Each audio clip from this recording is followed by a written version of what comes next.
Ich begrüße En ce dimanche matin, alle Brüder je salue tous les frères et sœurs weltweit, du monde entier die sich online geschaltet qui se sont haben connectés zu diesem Gottesdienst à ce service divin im Namen au nom des Herrn du Seigneur Christus Jésus-Christ, mit dem Wort avec la parole aus tirée de 1. 1 Corinthiens 1, von Vers 3 des versets 3 bis 9.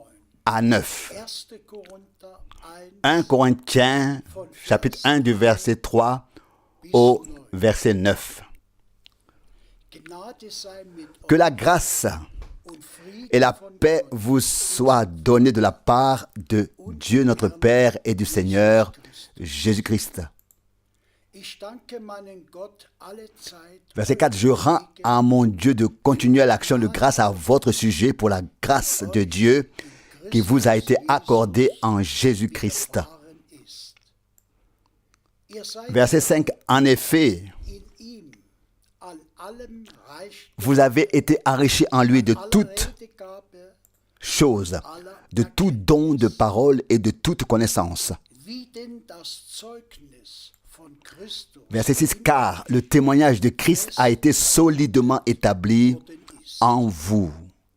Verset 7. Steht infolgedessen Vous ne manquez donc d'aucun don de la grâce en attendant auf die la manifestation de notre Seigneur Jésus-Christ.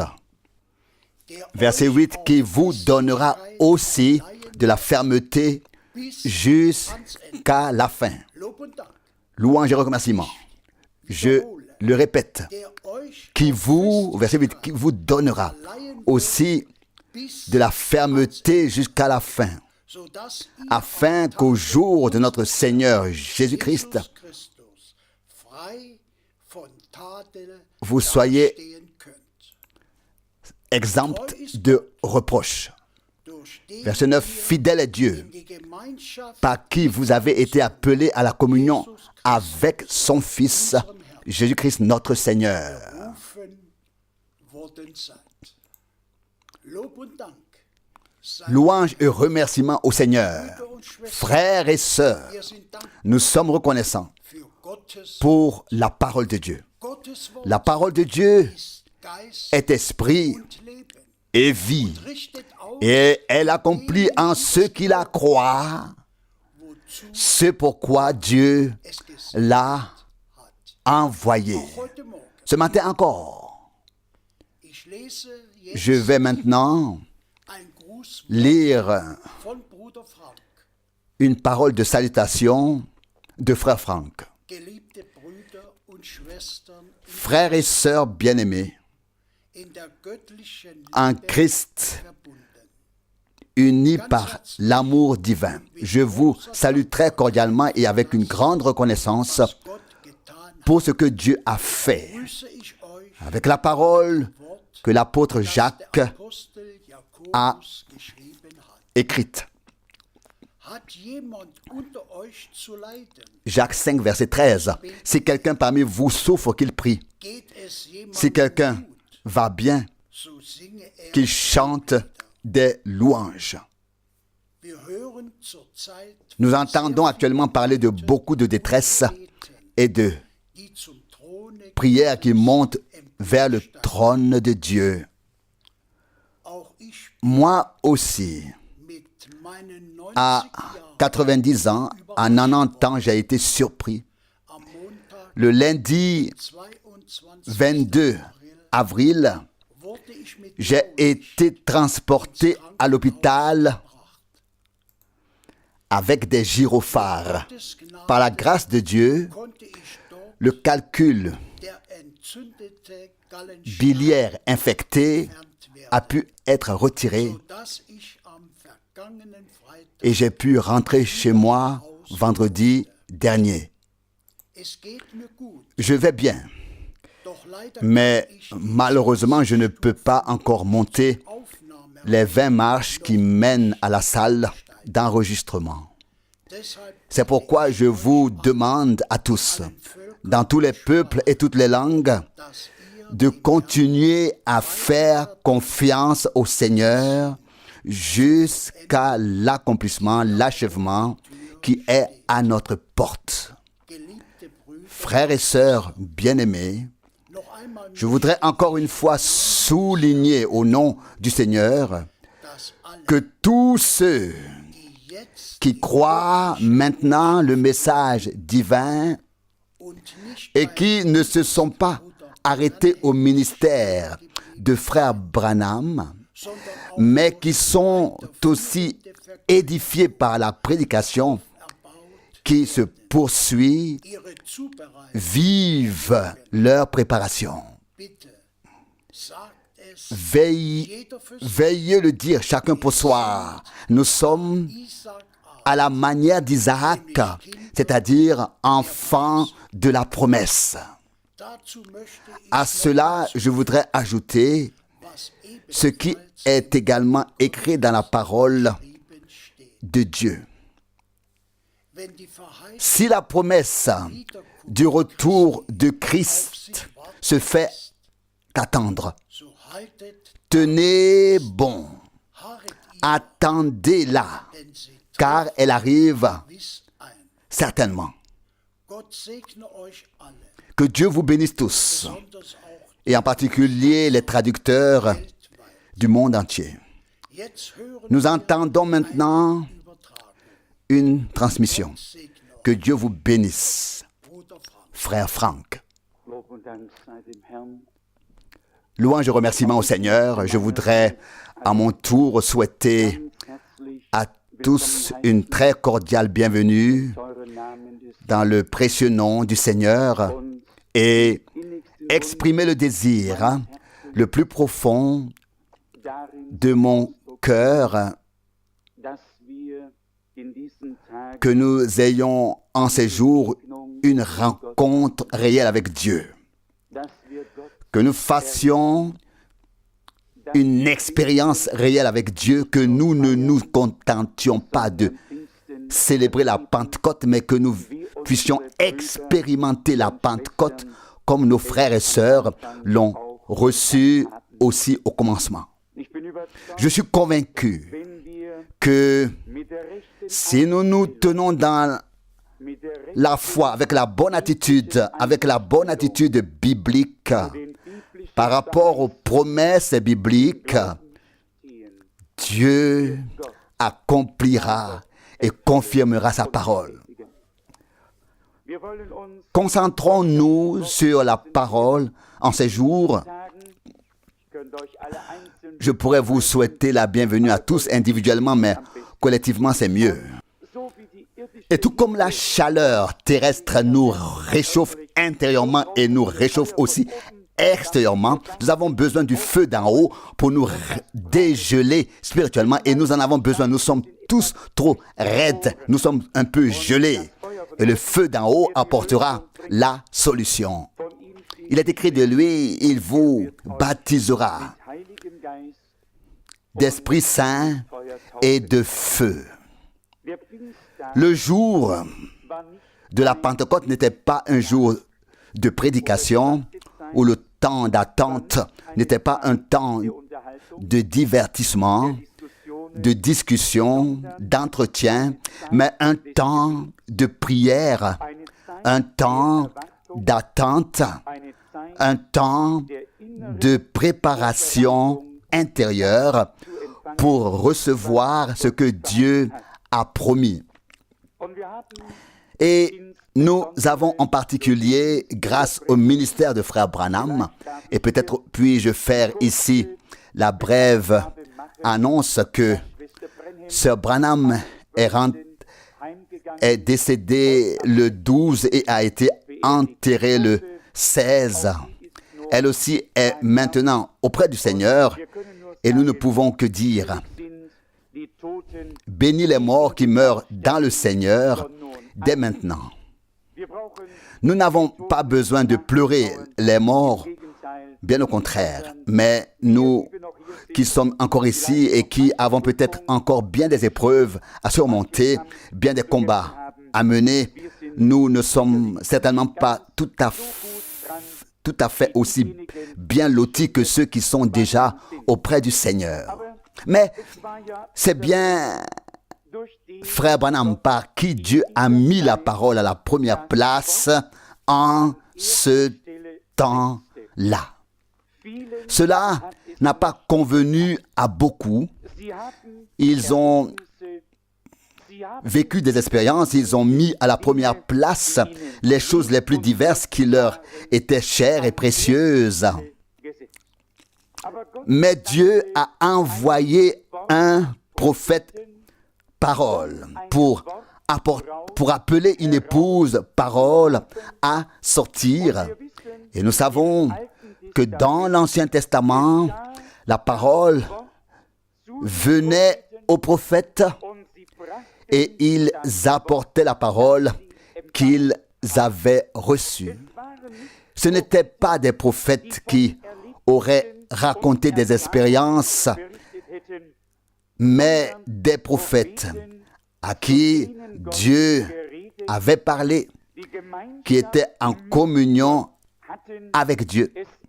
Il s'agissait de prophètes paroles qui ont prédit le déroulement de l'histoire du salut. Et dans le Nouveau Testament, nous lisons, ce sont des hommes poussés par l'Esprit Saint qui ont annoncé ce que nous entendons et voyons maintenant. Nous savons également qu'au cours de près de 2000 ans, tant de choses ont été interprétées et modifiées que le chemin menant à Dieu a presque été obstrué et rendu impraticable. Mais Dieu a envoyé un précurseur avant la première venue du Christ et il a envoyé un précurseur avant la seconde venue de Christ. Les plus grandes expériences que nous avons eues, ce que tu as de plus cher, ce que tu as peut-être de plus précieux, doit être en accord avec la parole. La parole de Dieu est en effet le critère que nous devons appliquer en toutes choses, et c'est là que les esprits se divisent. Lorsqu'il s'agit d'expérience, on peut voir les choses plutôt d'une manière ou d'une autre, mais lorsqu'il s'agit de la parole de Dieu, on ne peut la voir qu'à travers l'Esprit qui a inspiré les prophètes pour qu'ils apportent la parole. Celui qui ne la voit pas à travers l'Esprit de Dieu, qui l'a inspiré et donné, la voit à l'envers ou pas du tout, l'un ou l'autre. Nous ne pouvons voir et reconnaître correctement que si la parole de Dieu nous est révélée par l'Esprit de Dieu. Et Jésus a fait la promesse que le Saint-Esprit viendra et nous conduira dans toute la vérité. Et il parle de l'Esprit Saint comme de l'enseignant. Et il dit, il vous révélera ce qui est à venir. Il prendra de ce qui est à moi et vous l'annoncera. Jean 16, verset 15. Chaque fois, les lettres d'envoi disent ensuite, dans l'Apocalypse, que celui qui a des oreilles pour entendre ce que l'Esprit dit aux églises. Le message est adressé à l'ange de l'église, car c'est ce qui est écrit au début de chaque écrit d'envoi, et à l'ange de l'église écrit. À la fin, on ne dit pas que celui qui a des oreilles pour entendre ce que dit l'ange de l'église, mais ce que l'Esprit dit aux églises. Nous ne voyons pas et n'entendons pas l'homme que Dieu utilise comme instrument. nous entendons la parole révélée par l'Esprit. Nous entendons l'Esprit de Dieu nous parler. Mais aujourd'hui et demain, nous voulons quand même nous occuper en détail de l'expérience de la Pentecôte, ou du moins, dans la mesure du possible, lire brièvement à ce sujet dans l'Écriture et aussi ce que Frère Branham a dit à ce sujet. Car je sais qu'il y a des points de vue différents sur le baptême de l'Esprit et sur cette expérience surnaturelle. Si nous voulons vraiment faire cette expérience avec Dieu pendant ces 2 jours, nous devons être prêts à mettre de côté toutes nos propres opinions. Nous devons être prêts à dire oui à la parole de Dieu avec notre cœur. Dieu ne s'adaptera jamais à toi et à moi. Nous devrons nous laisser adapter à sa parole, sinon cela ne marchera pas. Dans chaque communauté, dans chaque croyance, on essaie de faire entrer Dieu d'une manière ou d'une autre dans le programme. Mais avec l'Église de Dieu, c'est justement l'inverse. Ce n'est pas nous qui essayons de faire entrer Dieu dans un programme. C'est Dieu qui nous fait entrer dans son programme. C'est la grande différence. Et nous ne nous en rendons peut-être pas compte pour le moment, mais la différence est vraiment très grande. Nous pouvons tous faire du commerce religieux, et il y en a beaucoup partout. Mais l'Église de Jésus-Christ n'existe que là où il parle en tant que chef, en tant que la tête, où il marche au milieu des 7 chandeliers d'or, où il peut se révéler et nous parler. Je voudrais lire le verset 3 du chapitre 1 des Actes des Apôtres. Actes des Apôtres, chapitre 1, du verset 3.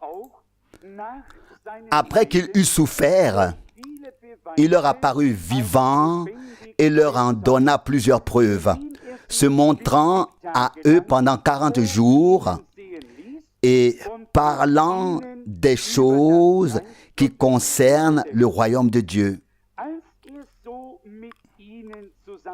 Verset 4. Et comme il était ensemble avec eux, il leur commanda de ne point s'éloigner de Jérusalem,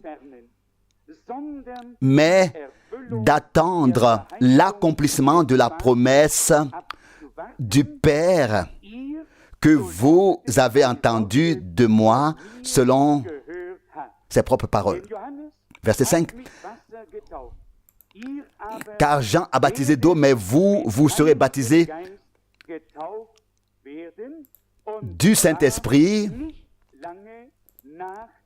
et cela dans peu de jours. Et cela peu de temps après ces jours-là, plutôt. Verset 6. Ceux qui étaient réunis là lui demandèrent, Seigneur, est-ce que tu rétablis le royaume pour Israël, la royauté pour Israël en ce moment? Verset 7, il leur répondit, il ne vous appartient pas de connaître les temps et les délais que le Père a fixés par sa propre autorité. Verset 8, mais vous recevrez la puissance quand le Saint-Esprit sera venu sur vous, et vous serez mes témoins à Jérusalem, d'abord et dans toute la Judée et la Samarie, et jusqu'aux extrémités de la terre. Verset 9. Après ces paroles, il fut élevé sous leurs yeux. Une nuée le reçut et le déroba à leur vue. Verset 10. Et comme il le suivait encore du regard, tandis qu'il montait au ciel, tout à coup, deux hommes en robe blanche se tinrent près d'eux. Verset 11. Qui ont dit, hommes de Galilée, pourquoi vous tenez-vous debout en regardant vers le ciel? Ce Jésus qui a été élevé du milieu de vous au ciel viendra de la même manière que vous l'avez vu monter au ciel. Tout d'abord, cette parole jusqu'ici. C'est ici que le Seigneur Jésus a tenu son discours d'adieu aux siens. Les dernières paroles qu'il a prononcées parmi les siens avant sa montée au ciel contenaient non seulement l'ordre de mission, mais aussi le revêtement avec la puissance d'en haut afin de pouvoir exécuter correctement cet ordre de mission dans le sens de Dieu.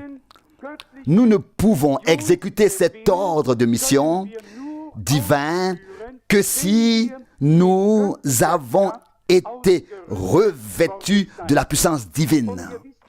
Et vous le savez bien, les hommes peuvent répondre aux questions humaines, mais Dieu doit répondre aux questions divines.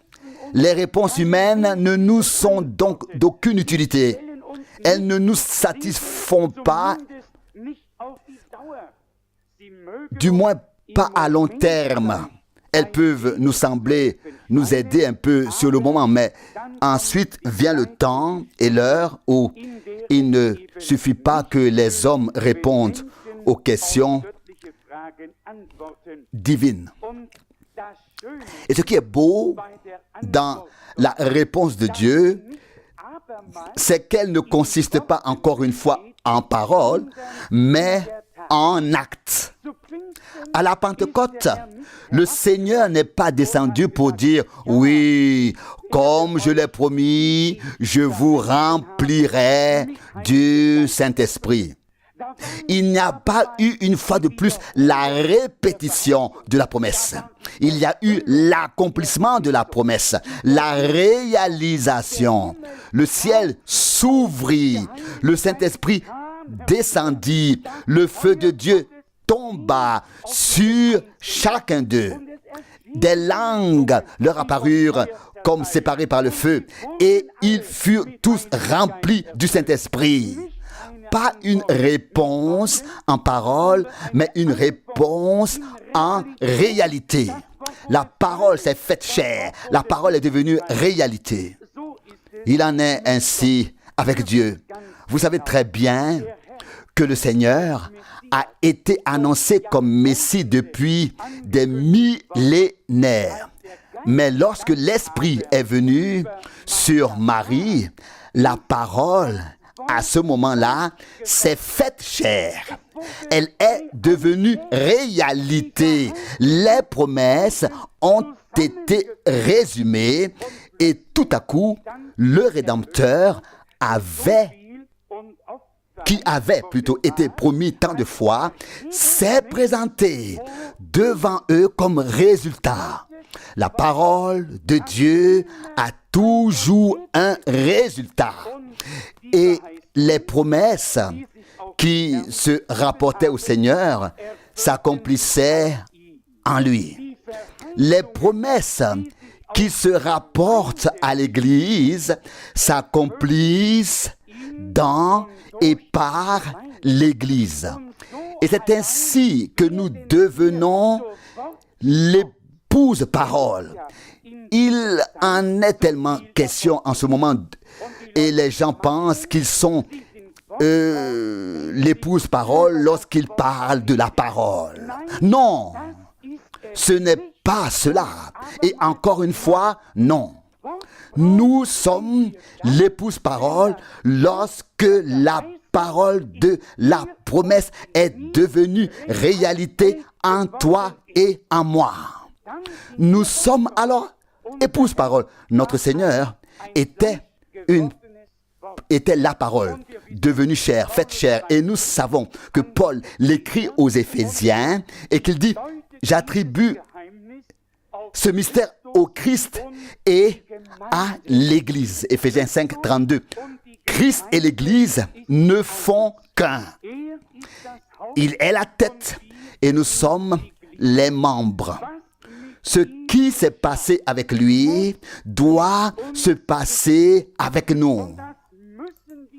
Et c'est ce que nous devons reconnaître ce soir pour saisir au plus profond de nous-mêmes la nécessité d'être remplis du Saint-Esprit.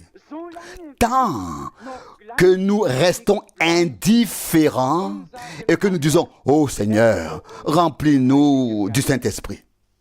Si cela est dit ou prié de cette manière, il ne se passe rien.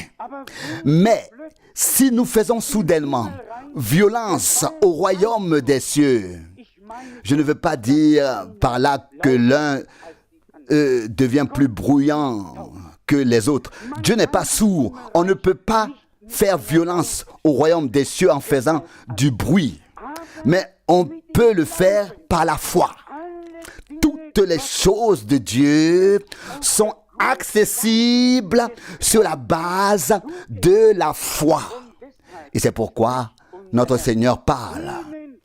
Ceux qui auront cru seront suivis de ces signes miraculeux. Et si frère Branham dit 100 fois, aussi bien qu'une fois, si ces signes miraculeux ne vous suivent pas, c'est que vous ne croyez pas. Cela doit nous frapper une fois. Cela doit nous interpeller une fois. Cela doit pénétrer dans notre cœur comme une épée. Et alors, nous constaterons qu'il nous manque quelque chose. Et je voudrais me permettre aujourd'hui de lire quelques passages de la prédication de frère Branham, série 2, numéro 6. Pourquoi le Saint-Esprit a-t-il été donné? Jeffersonville, 17-12-1959, qui parle justement de l'expérience du baptême du Saint-Esprit. Je commencerai par la page 17 ci-dessus. Page 17. Eh bien, citation, nous le disons dès maintenant, et nous vous le montrerons plus tard, que seuls ceux qui sont remplis du Saint-Esprit seront enlevés. Déjà, cette phrase fait l'effet d'une bombe. Nous sommes tout près de l'enlèvement. Et c'est ce que nous attendons tous. Mais pas que nous attendions en vain. Pas que nous allions chercher l'huile alors qu'il est déjà trop tard. C'est maintenant l'heure de verser l'huile de l'Esprit dans nos jarres, dans nos cruches. C'est maintenant l'heure d'expérimenter Dieu de cette manière. Et je suis reconnaissant que Dieu nous permette encore de vivre ces heures. Ce n'est que grâce. Eh bien, nous le disons dès maintenant et nous vous le montrerons plus tard. Citation. Que seuls ceux qui sont remplis du Saint-Esprit seront enlevés. Les autres morts ne seront ressuscités qu'après les 1000 ans. Seules les personnes remplies du Saint-Esprit auront part à l'enlèvement. Dieu nous a donné le Saint-Esprit. C'est une parole très sérieuse, à prendre très au sérieux. Et nous sommes reconnaissants pour toute révélation des mystères de Dieu.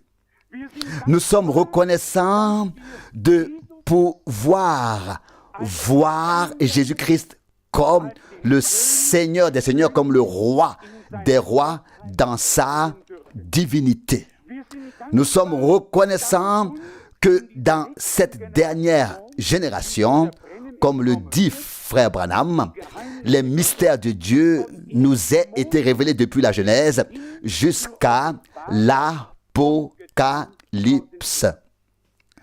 Mais si nous connaissions tous ces mystères, et si nous avions toute la foi nécessaire pour déplacer des montagnes, et si nous n'avions pas l'amour, et là nous allons droit au but, l'amour de Dieu est répandu dans nos cœurs par le Saint-Esprit. C'est ce que dit la parole de Dieu. Nous pouvons faire tous les efforts du monde. Nous n'y arriverons pas. Laissez-moi poursuivre ma lecture. Citation. Selon les Écritures, vous n'êtes pas convertis tant que vous n'avez pas reçu le Saint-Esprit.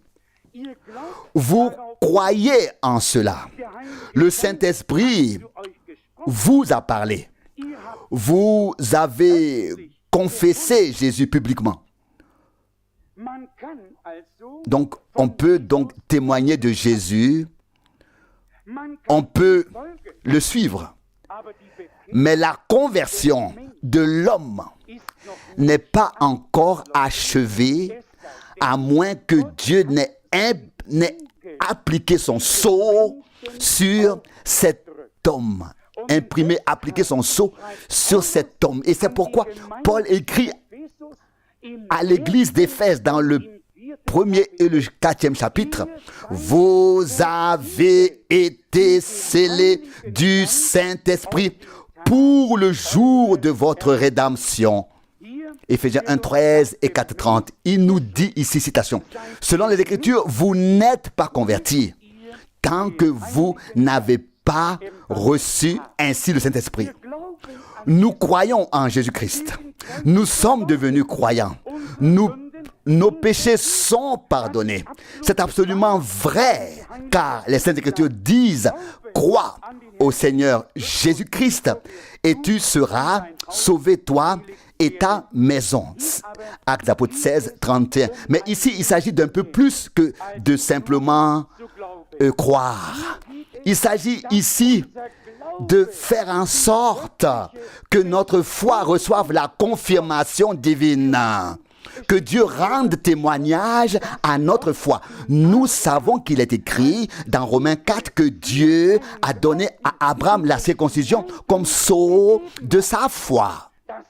C'était un signe extérieur.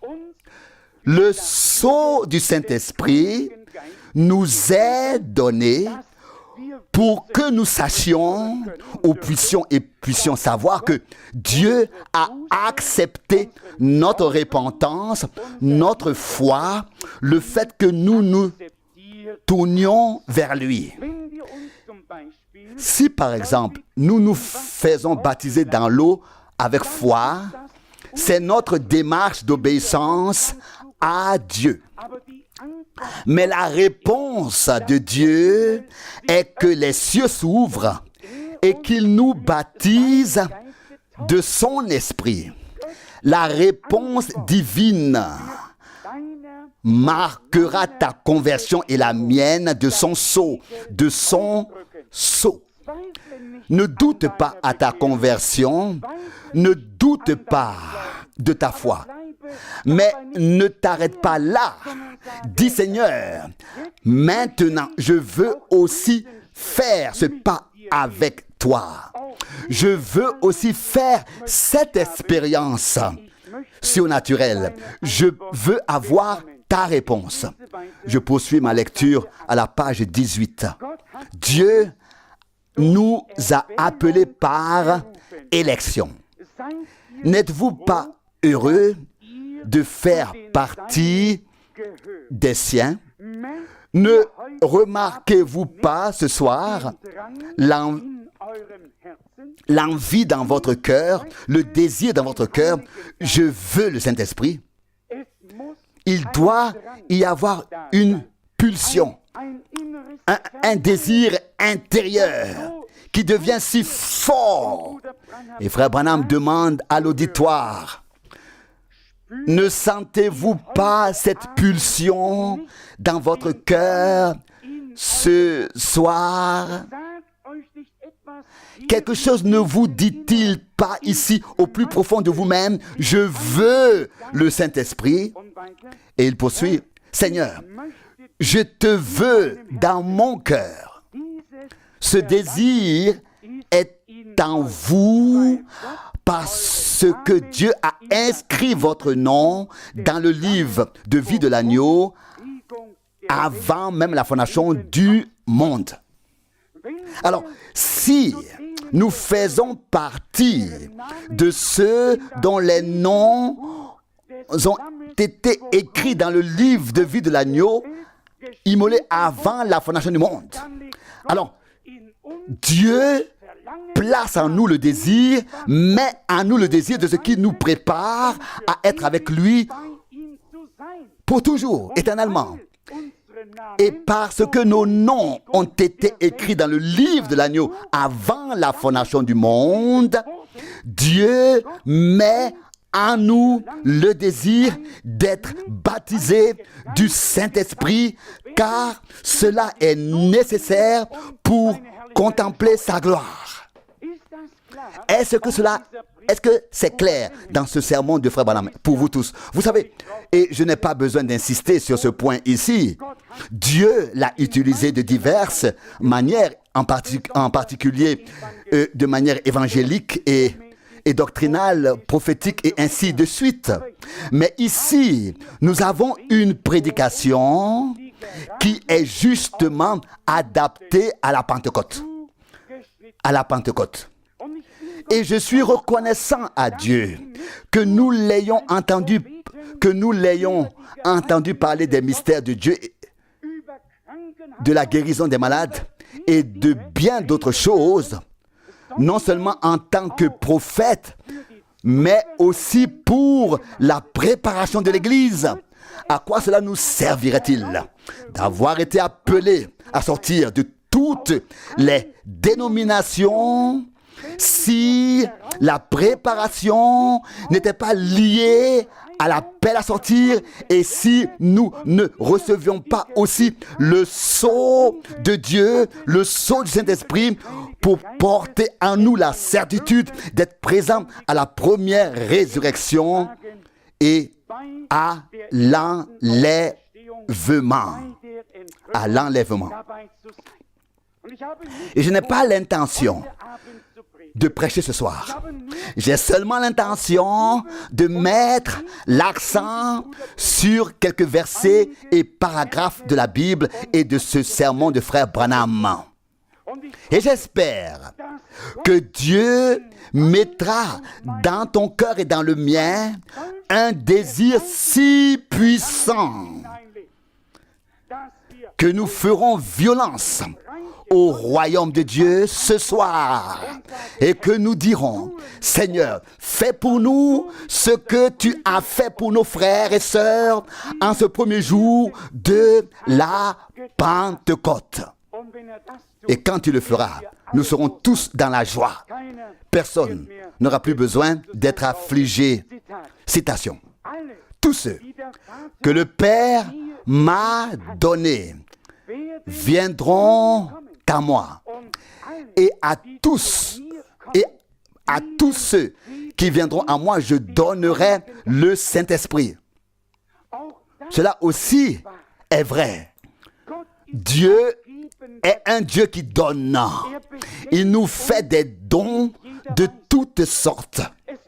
On appelle d'ailleurs le don du Saint-Esprit. Si seulement je pouvais, citation, mettre dans vos cœurs, par ma voix, l'importance de recevoir le baptême du Saint-Esprit. Du Saint-Esprit. Il n'a pu prêcher que la parole.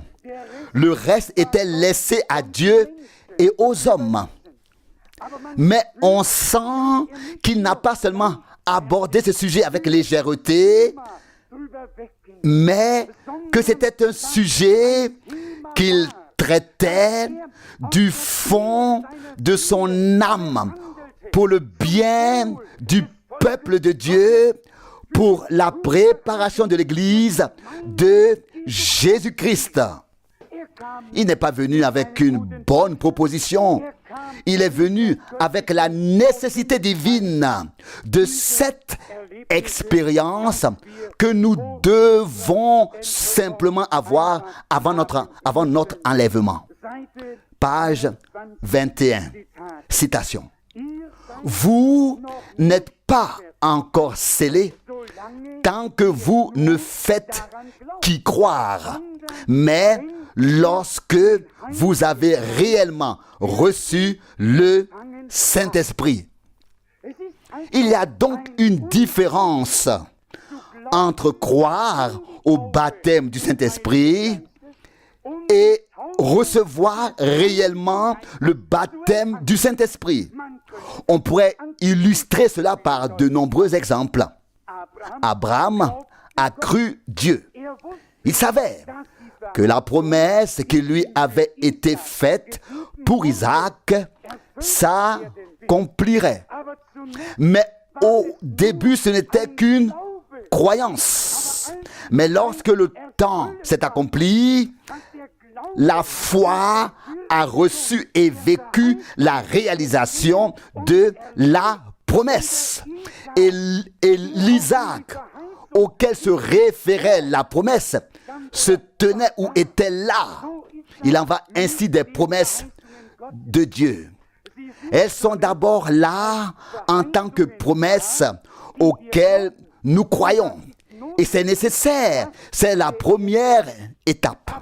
Mais de cette foi en les promesses de Dieu, il faut passer à la réalisation. Un autre exemple. Le Seigneur a dit, celui qui croira, ces signes l'accompagneront, le suivront. Nous pouvons dire 100 fois que nous croyons à la guérison des malades. Mais si nous n'imposons pas les mains aux malades et que les malades ne guérissent pas, c'est une foi qui n'a pas encore été confirmée. Une foi qui est certes fondée sur la parole, mais qui n'a pas encore trouvé sa réalisation.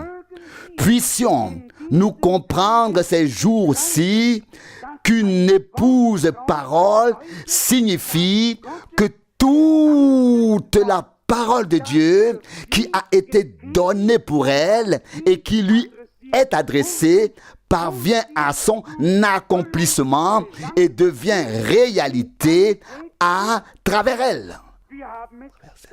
Nous l'avons également souligné lors de ce dernier week-end.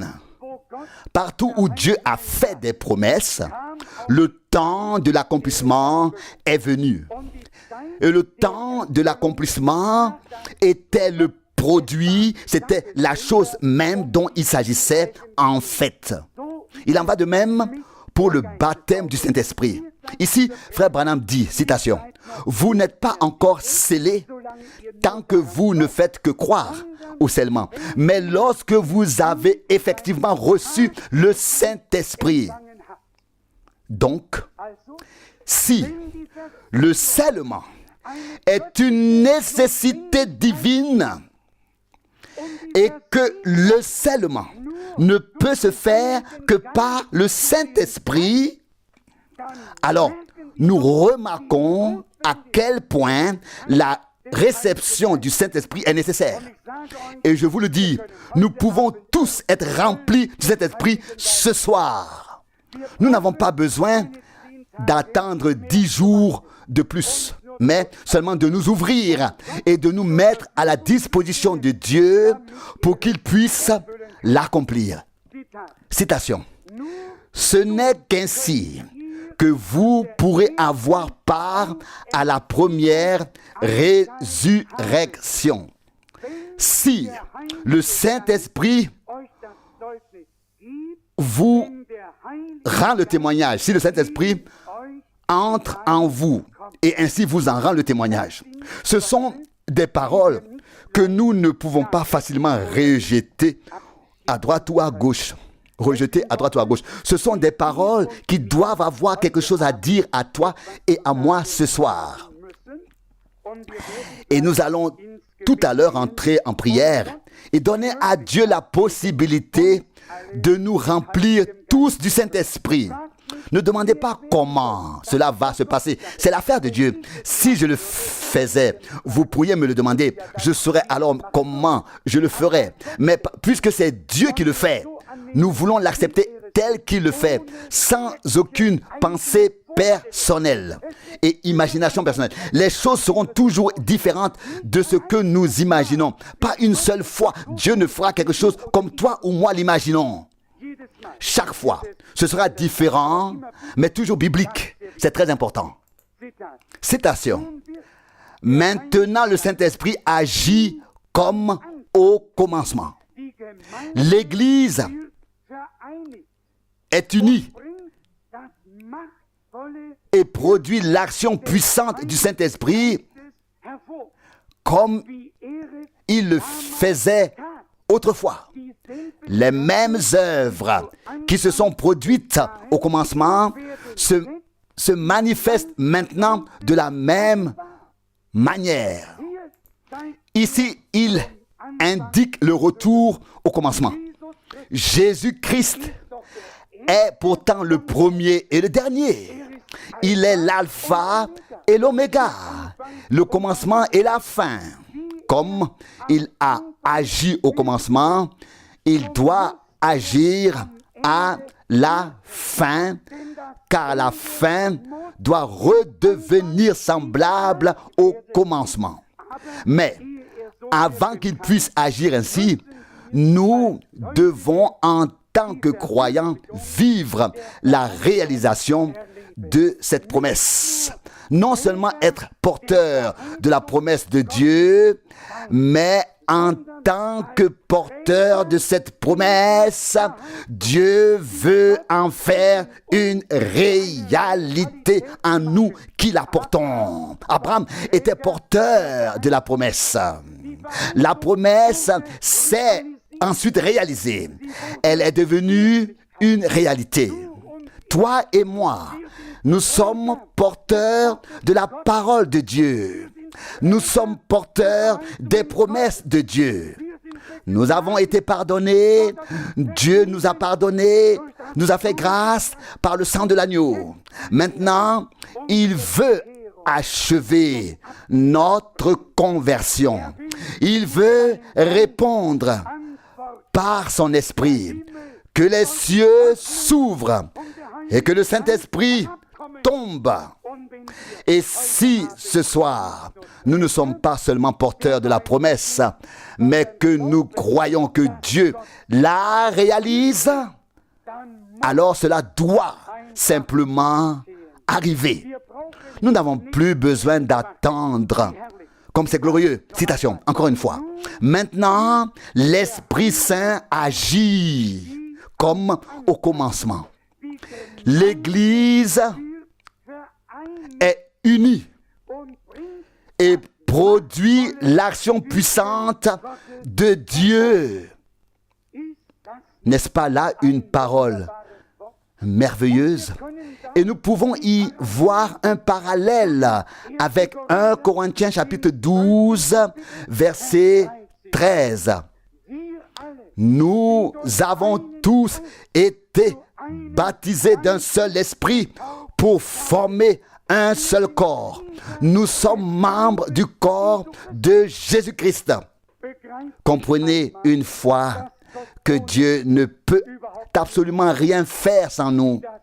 Comme la tête ne peut absolument rien faire sans les membres, sans le corps. Il a besoin de nous. Il a racheté, il s'est acquis, racheté l'Église pour être justement la tête de cette Église, pour pouvoir agir à travers les croyants individuels comme à travers ses membres et pour manifester sa puissance. Et pour cela, nous avons besoin de la puissance du Saint-Esprit. Il s'agit en effet d'un royaume divin, d'un royaume spirituel. Dans ce royaume, ton action et la mienne ne sont pas nécessaires, ne sont même pas demandées. Seule l'action du Saint-Esprit est requise. Et Paul écrit encore aux Corinthiens, à l'un sera donné le don tel était, à l'autre celui-ci. Et derrière cela, il y a la phrase récapitulative. Mais tout cela, c'est un seul et même esprit qui l'opère en attribuant à chacun un don comme il le veut. Et nous avons besoin de l'action du Saint-Esprit. Sans lui, les mêmes œuvres qu'au commencement ne pourront pas être accomplies. Sans lui, l'Église ne pourra pas être unifiée. Les hommes essaient d'avoir des disciples et de les attirer à eux. Les gens essaient d'avoir des gens qui les suivent. Mais Dieu, lui, il unit son Église sous une seule tête. Et Jésus-Christ est cette tête. Et nous tous, en tant que membres, nous nous laissons rassembler pour former ce corps glorieux du Seigneur. On pourrait encore lire un certain nombre de passages. Pour conclure, revenons à la Bible et poursuivons un peu notre lecture.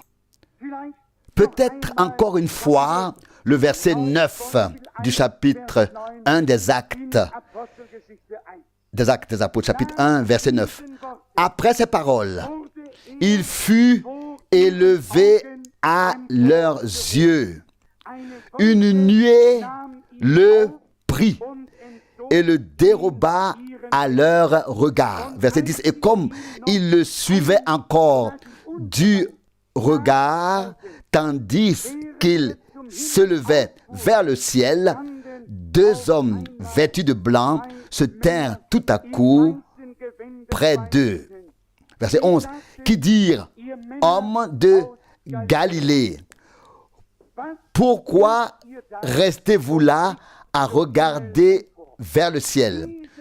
Ce Jésus qui a été élevé au ciel du milieu de vous viendra de la même manière que vous l'avez vu monter au ciel. Ici, je dois m'arrêter un instant. À la fin de la première venue du Seigneur, alors qu'il était sur le point d'entrer dans la gloire, il donna les dernières instructions à ses disciples. Alors qu'il venait d'être enlevé du milieu d'eux et de disparaître à leurs yeux, deux hommes se tenaient déjà là, vêtus de blanc, et faisaient la promesse de son retour. Il vient d'être enlevé du milieu d'eux. En un instant, il a disparu en un clin d'œil à leurs yeux. L'instant d'après, l'annonce arrive. Verset 11. Ce Jésus qui a été élevé au ciel du milieu de vous viendra de la même manière que vous l'avez vu monter au ciel. Il s'agit ensuite, il s'agit de l'expérience dont nous avons besoin pour être présents lors de la seconde venue du Christ. Il est dit ici plus loin, à partir du verset 12 justement. Après cela, ils revinrent à Jérusalem de la montagne dite des Oliviers, qui est proche de Jérusalem et n'est éloignée que d'un chemin de sabbat. Verset 13. Quand ils y furent arrivés, ils montèrent dans la chambre haute où ils avaient l'habitude de se tenir, à savoir Pierre et Jean, etc. Puis le verset 14 dit, verset 14, tout cela était là-bas d'un commun accord et continuellement unis dans la prière. Je pourrais vous dire, je crois que c'est dans Luc, il est dit qu'ils étaient qu'ils se tenaient dans le temple. Dans Luc 24, il est dit au dernier verset, et ils demeuraient continuellement dans le temple, glorifiant Dieu. Luc 24, 53. Mais ici, ils n'étaient pas dans le temple. Ici, ils se trouvaient à l'endroit sur la colline, dans la chambre haute, où ils étaient assez souvent avec leur maître. Dans le temple, beaucoup de choses allaient et venaient. Il y avait les uns et les autres, et tout était mélangé. Ils allaient là où ils s'étaient souvent réunis avec Jésus pour attendre la promesse. Nous n'allons pas ici ou là dans un temple ou une synagogue. Nous nous réunissons au nom du Seigneur dans le lieu où il a souvent parlé avec nous par grâce.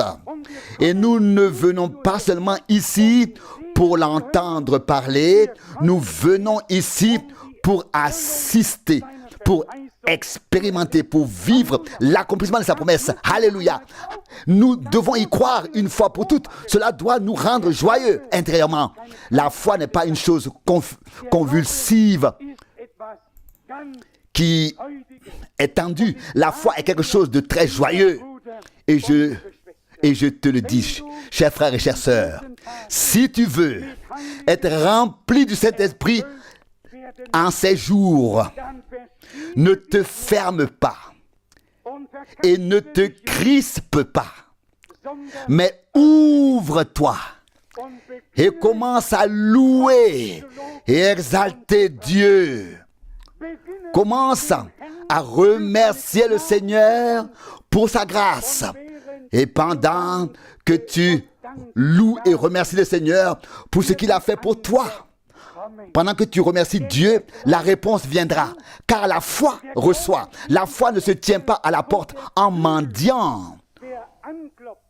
On ouvre à celui... La Bible dit que on ouvre à celui qui frappe. Celui qui demande reçoit. Celui qui cherche trouve. Et c'est ainsi que nous devons nous ouvrir intérieurement. Et les Saintes Écritures disent, ouvre grand ta bouche et je la remplirai. Psaume 81, verset 11. Et ensuite, quand le cœur est plein, la bouche déborde. Luc 6, 45. Frères, nous ne pouvons pas nous permettre de vous dire que si vous croyez au message de la fin des temps, vous serez présents à l'enlèvement.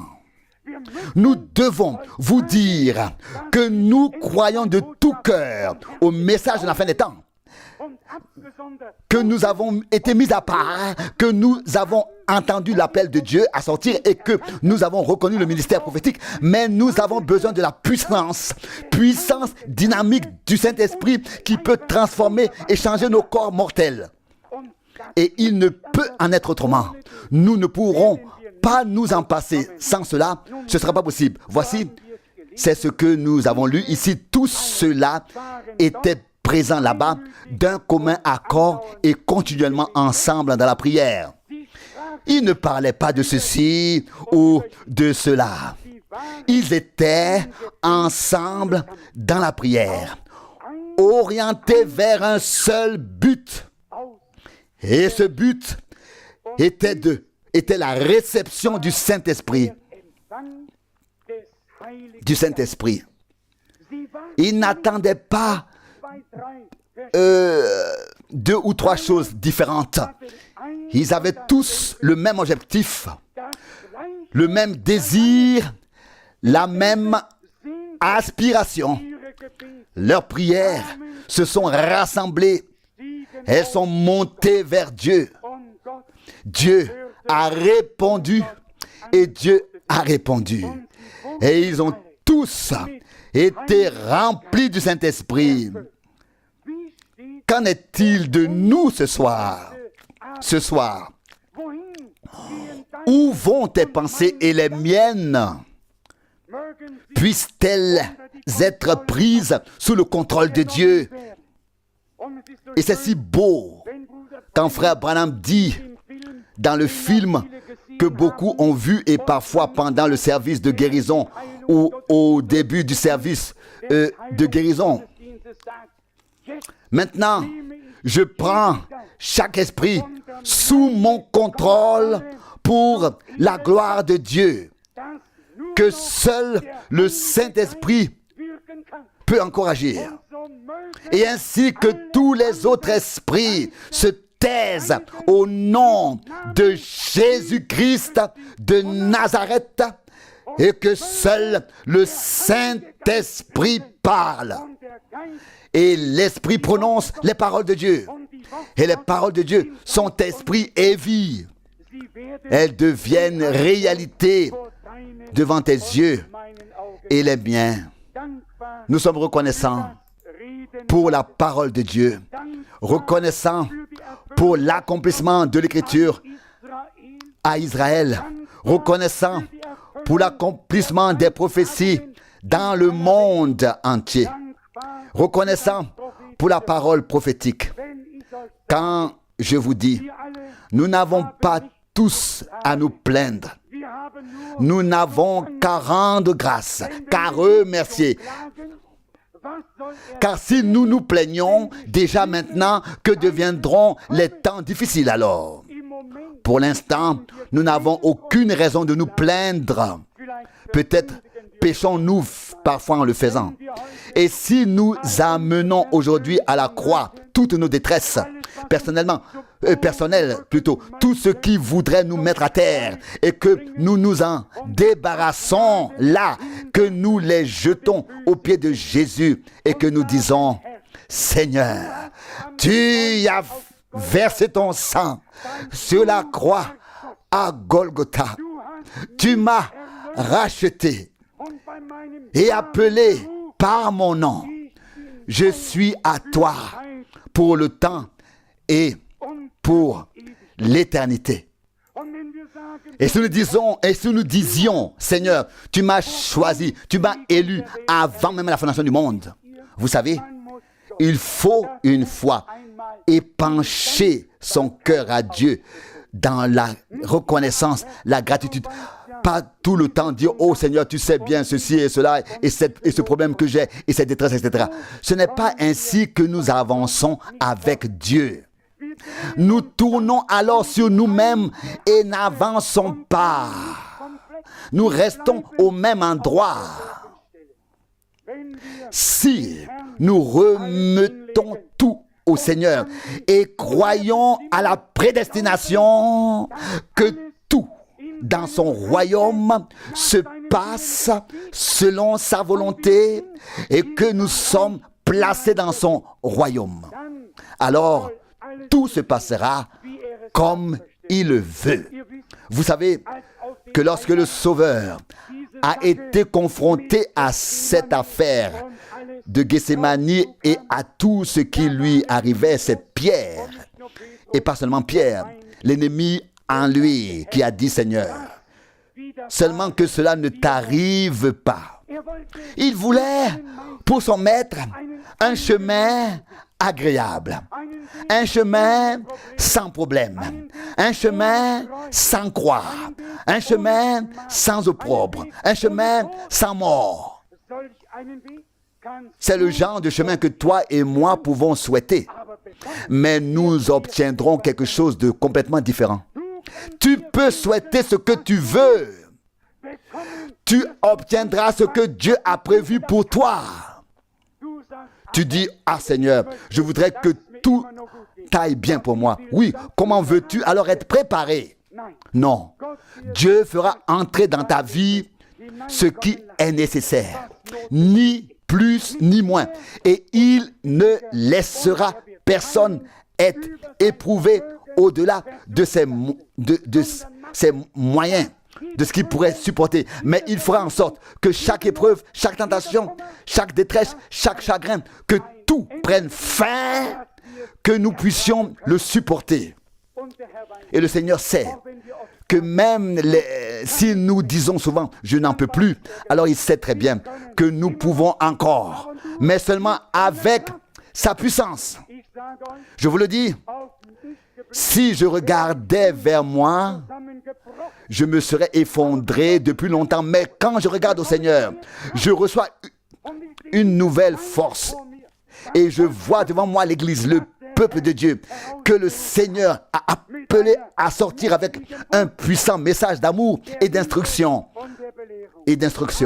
Ah, si Dieu pouvait nous rendre joyeux en ces jours, si la joie du Seigneur pouvait devenir notre force. Et je te le dis, il est écrit, si nous louons le Seigneur et si nous l'exaltons, c'est ainsi que je te montrerai le salut de Dieu. Psaume 50, verset 23. Ne te contente pas avec des murmures et des plaintes et te plaindre et gémir. Tu seras toi-même malade et tous ceux qui entendront tes plaintes, tes murmures et tes gémissements seront aussi malades. Mais si tu t'en sors intérieurement et que tu ne fais pas porter le fardeau à d'autres, mais que tu le déposes au pied de la croix et que tu le laisses là, toi et moi, nous faisons tous la même erreur presque toute notre vie. Nous jetons notre fardeau au pied de Jésus et avant même d'avoir regardé autour de nous, nous le traînons et le portons à nouveau et nous périssons en dessous. Et nous les jetons à nouveau. Et avant même de nous en rendre compte, nous les portons à nouveau. Il a pris sur lui tout ce que tu avais apporté. Toute notre culpabilité, tout notre péché, il a tout pris sur lui. Nous devons devenir une épouse parole, une épouse en qui la parole de la promesse pour ce temps devient réalité par la grâce et la puissance de Dieu. Et je vous le demande aujourd'hui, la parole de la promesse ne s'est-elle pas aussi réalisée chez frère Branham, en frère Branham? Le Seigneur n'a-t-il pas dit, voici que je vous envoie Élie, le prophète, avant que vienne le jour grand et terrible et redoutable du Seigneur, qui brûlera comme une fournaise et sur lequel les éléments se dissoudront dans le sang et la flamme? J'ai cité 3 passages bibliques ici en un. 2 Pierre 3, verset 10, Malachie 3, verset 19 et l'autre passage, où qu'il soit, n'a aucune importance. Dans l'homme de Dieu qui a été envoyé pour l'appel à sortir, les passages de l'Écriture et les promesses qui se référaient à lui et à son ministère se sont accomplis. Dans l'Église, doit maintenant nécessairement s'accomplir toute promesse faite à ceux qui ont été appelés à sortir en ce temps-là. Et c'est ce que nous devons voir. La parole de Dieu ne s'est pas seulement accomplie en Jean, comme la voix de celui qui crie dans le désert. La parole de Dieu s'est accomplie en notre Seigneur Jésus. La parole de Dieu s'est accomplie dans l'Église primitive. La parole de Dieu s'accomplit encore aujourd'hui. Alléluia. Gloire et honneur à notre Dieu. Nous ne pouvons pas vivre de l'expérience des autres. Nous devons faire nos expériences personnelles avec notre Dieu. Chaque promesse est un oui et est un amen. La parole, l'épouse parole, est une épouse. Elle est l'épouse de Jésus-Christ, en qui la parole de la promesse peut devenir réalité. Réalité. Et cela, que Dieu me le donne et qu'il te le donne par grâce. Par grâce. Il n'est pas nécessaire d'en parler beaucoup. et encore moins de se disputer à ce sujet.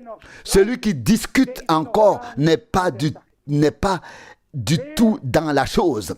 Celui qui a vraiment été saisi par Dieu et appelé à sortir et qui croit dans son cœur, celui-là laissera les disputes à droite et à gauche et regardera seulement vers Jésus et ira de l'avant en disant: Seigneur, j'ai fait alliance avec toi et toi avec moi.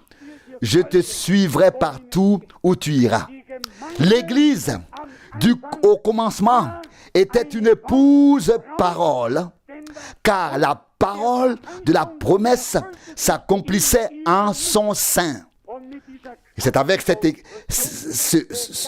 cet équipement, ce revêtement de la puissance d'en haut que commença l'ensemble du ministère, la manifestation des dons de l'Esprit et des ministères et de la puissance de Dieu en général, qui pouvait ensuite se manifester dans et par l'Église. Résumons, il s'agit d'un événement. Nous sommes ici en ces jours de Pentecôte pour faire l'expérience de la Pentecôte que nos frères et sœurs ont faite ce premier jour de Pentecôte. Ils avaient suivi le Seigneur assez longtemps. Ils avaient reçu l'enseignement. Ils avaient laissé derrière eux la crucifixion, la calomnie, la trahison. Ils s'étaient rassemblés dans la crainte, car ils n'étaient plus que quelques-uns. Ils avaient fermé les portes plutôt. Mais le Seigneur, il s'est avancé au milieu d'eux et a dit: paix soit avec vous, que la paix soit avec vous. Et lorsque le jour de la Pentecôte s'est accompli, les cieux se sont ouverts et la bénédiction de Dieu s'est répandue. Je n'ai pas encore lu que le ciel s'était ensuite fermé. Je n'ai pas encore lu que Dieu avait cessé de bénir de cette manière. Au contraire, presque dans chaque prédication, frère Branham se réfère à Hébreux 13, verset 8. Jésus-Christ est le même, hier, aujourd'hui et éternellement. Et c'est de lui que Jean a dit: c'est lui qui baptise d'esprit et de feu. Et c'est ainsi que nous pouvons l'attendre aujourd'hui. Aujourd'hui, réjouissez-vous en votre Dieu et remerciez le Seigneur de tout votre cœur. C'est ainsi que nous pouvons recevoir cette bénédiction. Peut-être que demain matin, je le ferai jouer ici. Comment est-ce que frère Branham l'a demandé à la fin d'une prédication de la parole, que tous ceux qui n'ont pas encore reçu le Saint-Esprit prient pour qu'on prie pour eux. Et vous serez étonnés de la manière dont ils furent tous remplis du Saint-Esprit. Certainement pas comme toi et moi l'imaginons. Si nous ne l'entendons pas ici demain, vous pourrez de toute façon l'entendre sur le prochain sermon que nous enverrons. Mais je vous demande une chose dès ce soir. Ne soyons pas réunis en vain de près ou de loin, mais disons: Seigneur, bénis-nous, sois avec nous, accomplis ta parole en moi, sur moi, par moi. Et si nous prions tous ainsi, et que cela devient de plus en plus puissant, et soudain, cela passe de ta prière à l'Esprit de Dieu, et la gloire du Seigneur descend et nous remplit tous. Combien de personnes, d'après les Écritures et les citations que nous avons lues d'après le sermon de frère Branham, ont vraiment reconnu aujourd'hui la nécessité d'être remplis bibliquement du Saint-Esprit. Vous tous, vous n'avez pas besoin de lever les mains, seulement d'ouvrir votre cœur à Dieu et votre bouche et de dire: Seigneur, aujourd'hui, je l'ai reconnu. Je veux être rempli du Saint-Esprit, et cela aujourd'hui. Si vous dites dans la prière, Seigneur, je sais qu'un jour, tu me rempliras du Saint-Esprit. C'est une chose tout à fait indéterminée. Ce n'est pas du tout une prière. Vous pouvez vous en passer. La foi n'est pas une foi pour un jour, plus tard. La foi est, oh, si tu pouvais croire, tu verrais la gloire de Dieu. Lorsque Marthe a dit, je sais que mon frère ressuscitera au dernier jour, le Seigneur a été ému intérieurement. Il a dit, mais je suis la résurrection et la vie. En d'autres termes, tu n'as pas besoin d'attendre et il n'a pas besoin d'attendre le jour du jugement dernier. Moi, la résurrection, je suis ici. Lazare, sort. Nous n'avons plus besoin d'attendre. Jésus est ici pour remplir du Saint-Esprit et répandre sur nous le feu de Dieu. Mais la seule nécessité est que nous soyons unis dans la foi, orientés vers le même but dans la prière. Si quelqu'un se laisse déranger par un autre qui fait trop de bruit, la bénédiction est déjà partie pour lui. Aujourd'hui, laissez donc chacun selon sa mentalité. Vous savez, il y a des gens qui, lorsqu'ils ont une douleur profonde, pleurent et d'autres rient. Oui, les mentalités sont tellement différentes. L'un réagit de telle manière, l'autre de telle autre. L'un saute, l'autre s'assoit. L'un souffle et exulte, l'autre laisse tout passer en silence. Que chacun soit donc satisfait tel qu'il est. Dieu l'a fait ainsi. Et la Bible dit ici, accueillez-vous tous, recevez-vous tous les uns les autres, comme Christ vous a reçu, vous a accueillis pour la gloire de Dieu. Il y en a qui ont une mentalité, ce n'est pas non plus tout à fait taillé à ma mesure, mais ce sont tout de même des créatures de Dieu. Laissons-les faire. Frère Branham a dit, une église n'est pas un cimetière. Il doit y avoir quelque chose à entendre. Et s'il n'y a rien à entendre, alors c'est la mort. Et des assemblées mortes, il y en a suffisamment. Nous voulons la vie qui vient de Dieu, la vie opérée par le Saint-Esprit. Accomplissement de l'Écriture, accomplissement de la promesse, réalité dans ton cœur, dans mon cœur et dans ma vie. Que Dieu nous bénisse tous par grâce. Amen. Amen.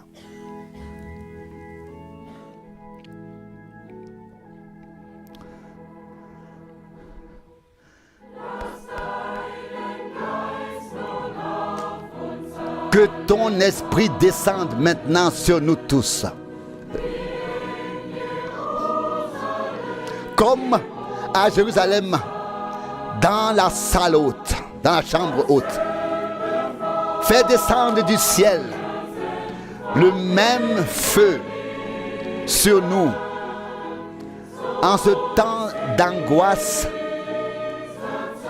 et de tourment. Fais descendre du ciel le même feu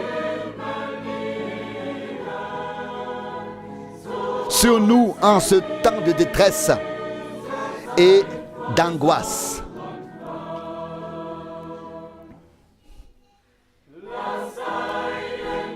Que ton esprit tombe maintenant sur nous tous.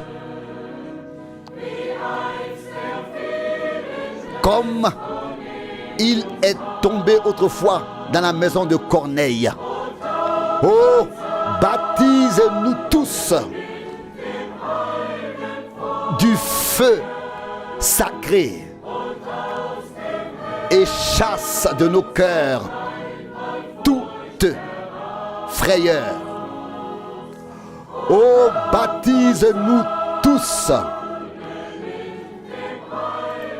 du feu sacré et chasse du cœur toute frayeur.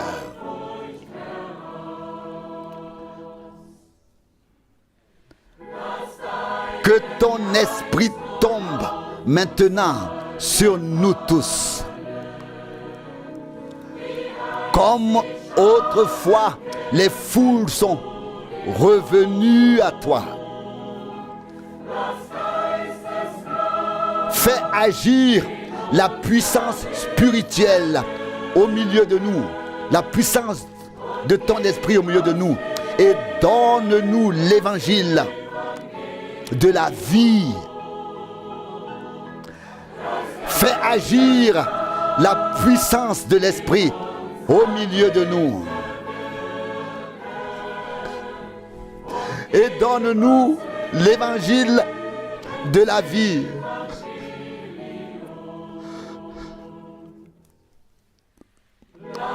Que ton esprit tombe maintenant sur nous tous.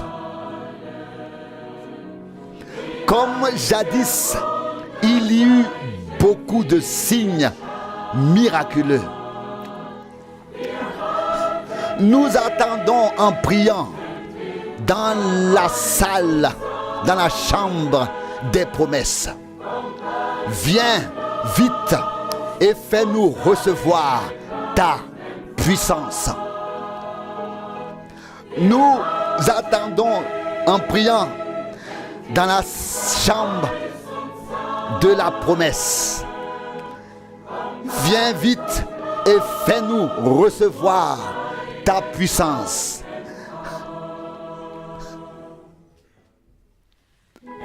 Réveille tes enfants qui dorment. À un jet de pierre de toi sur la plage de Cédron. Reviens parmi nous comme tu le faisais autrefois et pose sur nous ta main percée.